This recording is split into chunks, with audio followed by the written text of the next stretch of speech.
bakwethu mkhuluma noNjabulo ipresenter yakwa Pure Spring. Bakwethu namhlanje sizokhuluma ngeprocess oyenza uma ufuna ukuthi ukwazi ukuthi uthole iproduct ngabe uthenga ePick n Pay, ngabe uthenga eShoprite, ngabe uthenga eSpar, ngabe uthenga eCash and Carry, ngabe uthenga kwaRhino, ngabe uthenga koCheckstar, akunankinga, right? Ngithathe isibonelo lapha esisodwa seyitolo zethu esiyithanda kakhulu lapha na iPick n Pay nephethe futhi ama product ayiquality ngendlela eyisimangaliso. Nabiza futhi imali affordable based on equality ngoba phela siyazi ukuthi bakwethu equality yona into esiyithandayo, akekho umuntu othanda into ngesiyona equality. So kodwa ke noma kungekhona ukuthi lezi ezinye asikhethanga ngenxa ukuthi azina equality, but sithe ake sithathe esisodwa seyitolo esiyithandayo noma ngabe isiphi zonke zine quality, but uPick n Pay kube esinye seyitolo esithe ake sithathe nje esifike enhlizweni, right? Ngizokwenzela isibonelo lana ukuthi kupossible ukuthi imali yakho mawuthenge ngayo esitolo iphinde ibuyele kuwena back, but akekho umuntu emhlabeni oseke wenza leyo nto. Ake mphinde futhi kupossible ukuthi imali othenge ngayo esitolo noma ngabe uthenge kumuntu noma ngabe uthenge kumuntu ovula ibhizinisi, ngisho ngabe kuthiwa uthenge kunoma ubani osuke erana ibhizinisi, that is possible, right? Ngicela ukuthi ke sihambe, right? Ngizokwenzela isibonelo ukuthi u45 days usebenza kanjani. Mawulinde u45 days, sizoqala ngo45 days ofully. Cishe laphana mawuzobheka laphana kuleya section kubhalwe ufull 45 days. Therefore umuntu lona ozolinda u45 days elandela iprocess shuthi ozolinda o45 days, right? Ngicela sihambe. Ake sithi ubufuna impahla laphana igrosa yakho ka 1500 ePick n Pay. Fine, right? Step number 1 ngizolinganisa nje. Mhlambe wena ufike lapha ku R66 office lethu lokuqala lapha eGendlovu esiphambanweni ngomhla ka 18 March, right? Wa apply kwa Pure Spring, wawusuyo deposita u1500 kwa Pure Spring. Okay, fine. And then emva kwalokho yini ebisiyenzeka na? And then ngomhla ka 19 iyaqala iprocess, kusho ukuthi kwaqala kwa counter noma ugcwalise iwebsite ngomhla ka 19 usayibona iprogress kwi dashboard yakho ukuthi njengamanje okay u45 days usuqalile uyabala noma nanka ama progress, ngiyabona ama update ami aseqala yabala, right? Okay, and then into eyenzakalayo ngalesi sikhathi usudepositile, ngizoqala nje before nje ngiqhubeke ngibale noma ngi-explain. Awazi ukuthi uyothenga esitolo bese uyabuya uzo-apply, cha, sekuphambene mawusuke wenza kanjalo, asebenzi kanjalo kwa Pure Spring. But mawufuna iproduct njengegrosa nje ka 1500 uqala kwa Pure Spring u-apply khona, and then bese kuma-ke ulandela iprocess yokuthi kuphume iproduct. Fine, ngomhla ka 19 iyaqala ukuthi after umhla ka 19 ake sithi umhla ka 18 okulokhuze ngawo udeposite ngawo uyaqala ucounter u45 days, okusho ukuthi ulinda u45 days, right? Emva kwa 45 days usuphelile, and then uPure Spring uzobe esekudepositela noma ake sithi esekhokha directly esitolo lapho obuzothatha khona impahla. Ngabe uthenga ivoucher khona noma uzokhokha nje straight khona, and then bese kuba neslip sakho esobhala igama lakho, iID yakho, and then wena usuzo collecta impahla yakho ku Pick n Pay oseduzane nawo. Okay, fine. Emva kwalokho ulinda another 45 days, ukuthi uthi mawusulinda u45 days lo wesibili, and then into ezobe isiyenzeka lapho mawusulinde u45 days wesibili, makuphela u45 days uzokwazi wena ukuthi uthole i-amount yakho e1500. Ekugcineni kwakho konke uthole igrosa, wathola ini i-amount yakho. Leyo mali yakho-ke kwenzeka kanje. uPure Spring uyena oyideposita kwi-account yakho, akusona isitolo esikhokhela imali yakho. Wena ufocuse kuPure Spring ngoba u-aplaye kuPure Spring. Konke oqale kuPure Spring fanele uqede kuPure Spring. Angithi yabo? Simple.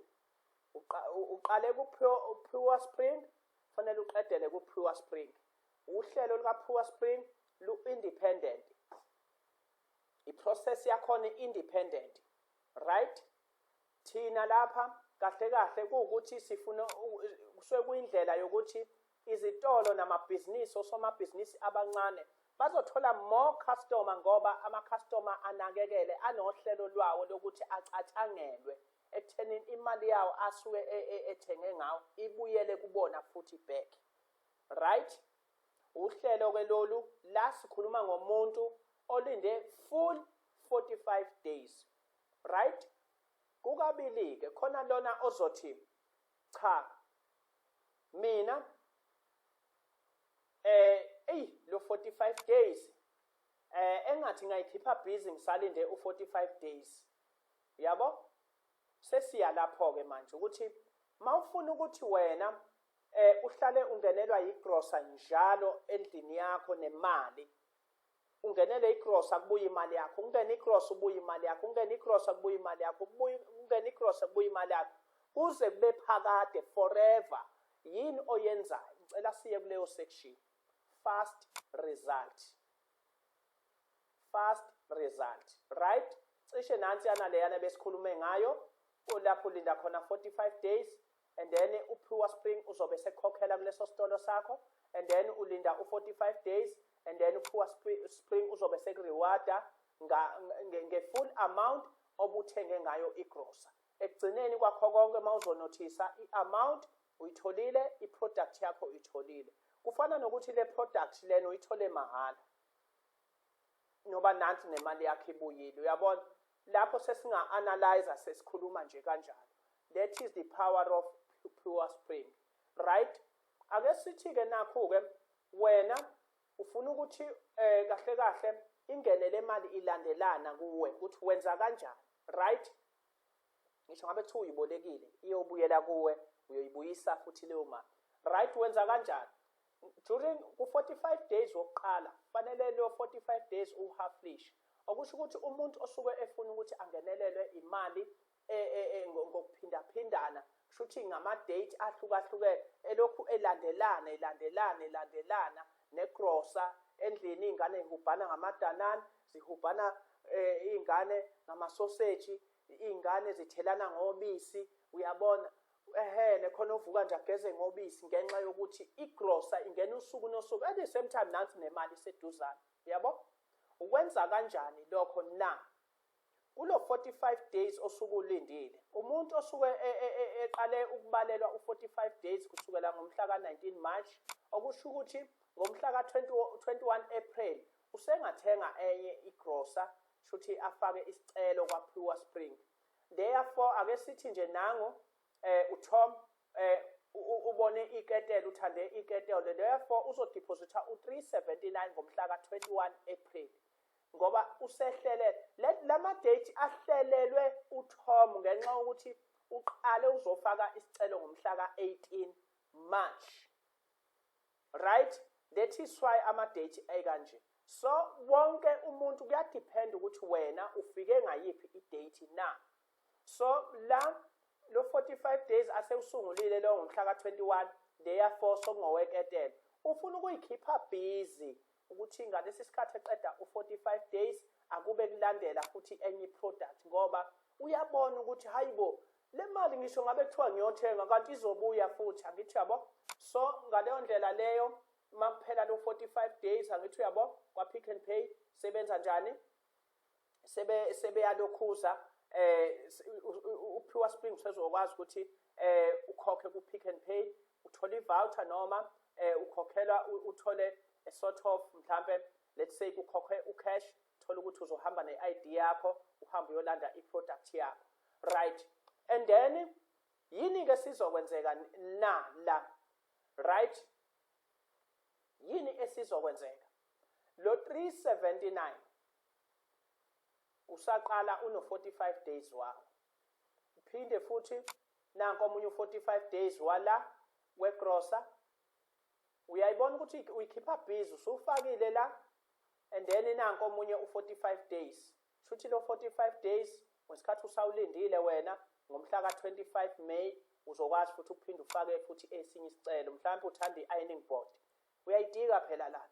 Usebenzisa ithuba ngoba ithuba elingavelele bani leli, kodwa selifikele wonke umuntu. Sufaka wena isicelo se-ironing board laphana ku-45 days lona wesibili. Khumbula ukuthi wena ngenye indlela uchitha isizungu lapha ngenye indlela. Ufuna ukuthi ukhokhelwa leya mali, kodwa uyazi ukuthi ngisho ngabe kuthiwa lo 289 ubolekile. Lo muntu lo ngenxa ukuthi vele wena usazobuyela u-1005 usuyomkhokhela makubuya lo 1005 lapha yana. Cabanga ukuthi endlini impilo ayimnandi yini, impilo iyaphambili. Uyabo?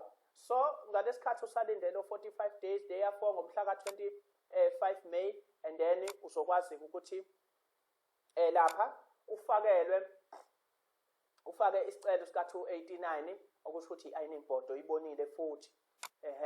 And then emva kwalokho la siyaphuma ilokhuzana yakho yokuqala, i-amount yakho. Ukhumbule ukuthi lapho uyithathile igrosa, i-amount yakho iyaphuma la futhi indaba enzeketelo. Nawe futhi lana njengoba ubufaka isicelo elokhuzeni nelokhuzana yakhona angithi uyabona ukuthi iyakhula. Kahlahla 45 days wokuqala uwenzeke la ngesikhathi usufaka lelokhuzana lena yesibili ye-ironing board. Okusho ukuthi la ngesikhathi usufaka uhalf wala usuyolanda wena ilokhuzana yeketelo lakho lapha ngoba 45 days usuphelile, uPuwa Spring useyokhokhela imali yakho. Kumnandi ngithi fine. Uphinde futhi ngokunjalo, and then yini esizokwenzeka manje? Uthola ukuthi fine ku-45 days la bebekhulu usuyazi manje ukuthi okay ufaka i-ironing board la, okay usufaka i-microwave ku-45 days we-ironing board. Uyabo? Ubone i-microwave ka-699 uyahamba futhi uyodeposita lo 699, and then ziyaqhubeka ney'nsuku zakhona. Ngalesikhathi kuphela 45 days njalo wala iyaphuma imali futhi ye-ironing board ngapha futhi usuthola u-289. Uyabona? Ne-ironing board yakho ifikile ekhaya. Impilo lapho injani? Impilo lapho iyaphambili ngoba khona ogogo abahola impesheni. Ahola impesheni, once imali wayifaka lapha seyozathola enye impesheni. Nangu uyasebenza ubhuti wabantu. Ma-spend uyayithenga izinto ezinhle, kodwa ngenxa ye-system evele isebenza ayisa-exist bakwethu. So uPuwa Spring njengoba sishumayela iyona ndlela yokuphila, iyona ndlela ezanya ukuthi ibhalansiswe ukuthi wonke umuntu ophila lapha emhlabeni no akubhalanse kwi-product nakwimali ayilokhuzayo ayenza njani, ayitholayo noma ayisebenzayo noma ayikhiqiza ayithola kwi-profit yebhizinisi alenzayo. So that is why Puwa Spring ukhona, right? And then lapha okusho ukuthi laphana wena ko-45 days kuyadepend ukuthi yini ozoyidinga esitolo. Usuwumuntu ovakashela isitolo nje ubuka yonke into oyifunayo okade kwasa uyifuna, and then uthatha ucash ufaka wena kuPuwa Spring, uya-applya, iy'nsuku zakho ziyaqhubeka ngoba kwi-dashboard i-system iyakwazi ukuthi ikulokhuzele phansi ukuthi kusele iy'nsuku ey'ngaka, ubona yonke i-progress yakho kanjalo kanjalo. Angithi yabo? So ngaleyo ndlela leyo ngalesi sikhathi lesi kuncipha iy'nsuku zalana, nawe futhi ubhizi ngapha unemali elokhu iphuma, uthola igrosa ngapha kuphuma imali, uthola igrosa ngoba nawe phela uyipheka ngomhluzi weyo. So le ndlela lena ihamba njalo iziyofika lapha. Mhlawumbe uthande i-shirt uzolifaka ku-45 days ukhiphe nje u-400 wena ungabi nankinga. Uyazi ukuthi yini edala ukuthi u-afford ukuthi uthenge i-shirt? Ingenxa yokuthi usuke usuthatha kwimali osuke uyithola ngapha. That is why usubheka yonke impahla oyifunayo ey'tolo. Uyabona? Usuyakwazi ukuthi uthathe kuleya lokhuzana uthenge into oyifunayo. So ngaleyo ndlela even ngisho umndeni wakho wonke ungagcina usupported ngendlela yokuthi yonke into i-systematically impilo yakho isiyaphambili, uya-afforda ukuthola izinto kanjalo kanjalo. So that is why sithena izitolo zonke zizothola ukubhusteka okuyisimangalisa abangakaze bakubone ngenxa yokuthi uPure Spring unohlelo olupowerful oluhleliwe olunama-structures amaningi phakathi nolugcina solukhipha lemphumela kanjena. Wonke umuntu sithi akajabule bakwethu emhlabeni njengoba sidaliwe uNkulunkulu kanjalo kanjalo. Akekho umuntu odalela ukuthi asokole ngaso sonke isikhathi. So abaphathi bethu ngaso sonke isikhathi bayakugcizelela lokho ukuthi konke esikwenzayo sikwenza ngothando. Sithi wonke umuntu akahlale esmile, izingane ayihlale zijabule, zingahlale zikhala. Umama akahlala ecula iculo, ubaba wekhaya aphume nesando aqonqothe ekhaya, enze yonke into, aqhubeke nama-plans akhe, enze zonke izinto zihleleke kanjalo kanjalo. Kuze kuyoshaya kumuntu ofuna ukwakha umuzi, ofuna ukuthenga i-material yezindlu yokuthi akhe, no matter ukuthi what kind wendlu ofuna ukuyakha, kusemaplaneni akho ukwenza lokho. Right, ngicabanga ukuthi lapha sibheme sakholwa lapho ukuthi isebenza kanjani le. So ngizocela ukuthi-ke mawunombuzo ubuze, kodwa okufanele ukubambe ukuthi lapha yazi ukuthi ngalesikhathi usalinde ko-45 days, yabo, ngaso sonke isikhathi kuhafu kwalo wensuku eziwu-45, that is 23 days, wena ufaka isicelo futhi kwaPure Spring ngoba ufuna ukugenerate i-product ezongena endlini yakho. Makuyi-rice, lingene i-rice, impuphu, kungene konke, yabo, kuhlale kukhona ngaso zonke iy'khathi. Ngenxa yokuthi wena vele imali izolokhu iseculator, uyisebenzisa, uthenga ngayo ey'tolo kanjalo kanjalo. So iyona ndlela-ke lena bakwethu yokuphila, iyona ndlela entsha yokuphila. Ithatha ngisho umuntu ongasebenzi uthi lokhu okuncane anakho akuplanele, at the same time aphinde futhi ekwazi ukuthola futhi i-product ey'tolo. Ngabe ishethi lokugqoka, ngabe ibhluwe, ngabe amateki, ngabe amasokisi, ngabe i-Colgate, ngabe yini lokho anakho okuncane. I-system izokwazi ukuthi imsupporte, ehlale ethola leyo mali yakhe athenge ngayo ibuyele kuyena back, at the same time futhi naye ekwazi ukuthi athole phela i-product ayisebenzisa on a daily basis. Ngiyacabanga ukuthi bakwethu kucacile lapho. Lana siyibiza nge-fast result. Ilelo khuzana-ke ephethe ipower ngendlela eyisimangaliso. Right? Sisazongena-ke bakwethu kulezi zinto ey'khokhela ngama-installment kanjalo kanjalo ngoba laphana ey'ntweni ey'khokhela ngama-installment kwi-system yakhona there is a trap kulezo zinto lezo, uyabona, kune-trap ekhona, but angithandi ukupolitika kakhulu, kodwa ngokwama-advice siwu-Pure Spring, singama-presenter akwa-Pure Spring, sizokwazi ukuthi silandele abaphathi bethu ukuthi basitshela ini, ngoba bathi asilinde sizokwazi ukuthi sichazele. Ku-includa nokuthengwa kwemoto entsha ntsha, ukuthi wena ungakwazi kanjani ukuthi ukhokhele leyo moto ngendlela successfully, ungabi nankinga lapho ekukhokheleni imoto, uyikhokhele nje imoto uze uyophuma ngaleni, ungabi nankinga, uphinde ube negama elihle futhi kanjalo kanjalo ngaleyo moto. Even nokuthenga imoto eyi-second hand ungakwazi kanjani ukukwenza lokho, kodwa ukuze ukwenze uPure Spring uzokuhlelela uhlelo ukuthi ukwenza kanjani lokho. Right? Ngokwemibuzo noma ethandwa ukubuzwa abantu, ngicela sisebenzise lo WhatsApp lona 067 1544 533 067 1544 533 u-MTN wethu belona. Uzokwazi ukuthi-ke usizakaleke lapho. So ngaleyo ndlela uPure Spring fanele sazi ukuthi upresenter yokuqala eqale ulokhuza uPure Spring nokuyiyona ekhethwe njengomuntu okwaziyo ukuthi ancenge echazeni, hayi ngoba eyisazi, kodwa abaphathi bethu bathi angikwazi ukuthi-ke ngichazele abantu so that sizokwazi ukuthi sichazeleke. Ngicela ukuthi-ke sifonele la, hayi ukuthi futhi uthi uyafona, fine, uma kuwukuthi uyafona inkinga futhi ayikho, kodwa sicela ukuthi abantu ba-WhatsApp ngoba isikhathi sokubamba ama-calls sincane kakhulu usuku nosuku. Ziningi izinto esinikezwa zona, imisebenzi esinikezwa yona kuthiwa asi-update noma yenziwe in terms of ilokhuzana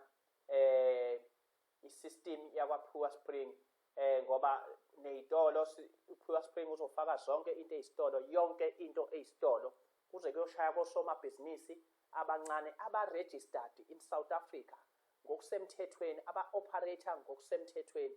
Ngabe unamatende, ngabe uqashisa mhlambe ngama-cold drink, cold free lukhuzana kuthiwa yini la ama-trailer lana abizwa ngamakhula, yabona, afaka inyama yenkomo phakathi, amafriji lana emicimbi, mhlawumbe uqashisa ngamabhodwe, mhlawumbe wenza i-catering, sokuyithuba lakho-ke lokuthi uyitike. Mhlawumbe uzoqala i-tuck shop. Bonke abantu abafuna ukuqala ama-tuck shop abasondele beze nganeno ngoba yithuba labo lokuthi leyo tuck shop idlondlobale, igcwale, singathi bakwethu sidlula abantu bangaphandle. Nayo iplani yakwaPure Spring izohamba yonke i-KZN, isize bonke abantu abafuna ukuqala amabhizinisi abo bekwazi ukuthi mabethathe uhlelo lwakwaPure Spring bekwazi ukuthi futhi mabe-order befakwe istock sabo, leyo mali abastokhe ngayo iphinde ibuyele, aphinda order futhi iphinde ibuyele kuyena, aphinda order iphinde ibuyele kuyena. I-stock sihlale sigcwele ngaso sonke isikhathi ngokwebhizinisi lakhe. Mhlawumbe ubolekisa ngamatende, ngingabala noma ngabe iliphi ibhizinisi osuke ulenza, but sizoba nayo i-channel la ozostata khona ukuthi what kind of ibhizinisi olenzayo, ithini i-registration number yakhona, ithini ibhizinisi lalelo business, igama lalelo business, right? And then bese liya reviewer bonakala ukuthi wena yini kahle kahle ofisa ukuyenza, fine, usho and then uqhubeka ugcwalise iform usubmit kanjalo kanjalo, and then bese uzobusutshelwa ukuthi ke wenza kanjani. Kodwa nje ngokwaleyo amount osuke ufuna uqala ngayo ibhizinisi iyona okufanele uyigenerate ngokuthi uapply kwaPure Spring, bese usho indawo lapho ozo-order khona nama-details akhona ukuze bekwazi ukuthi bathintwe bakhokhelwe leyo mali yakho emva kwa-45 days, and then emva kwalokho yonke into izoba mtororo, yonke into ibe mnandi kanjalo kanjalo. Ngizothanda bakwethu ukuthi ngiyibambe lapho ngokwanamhlanje. Ngiyabonga.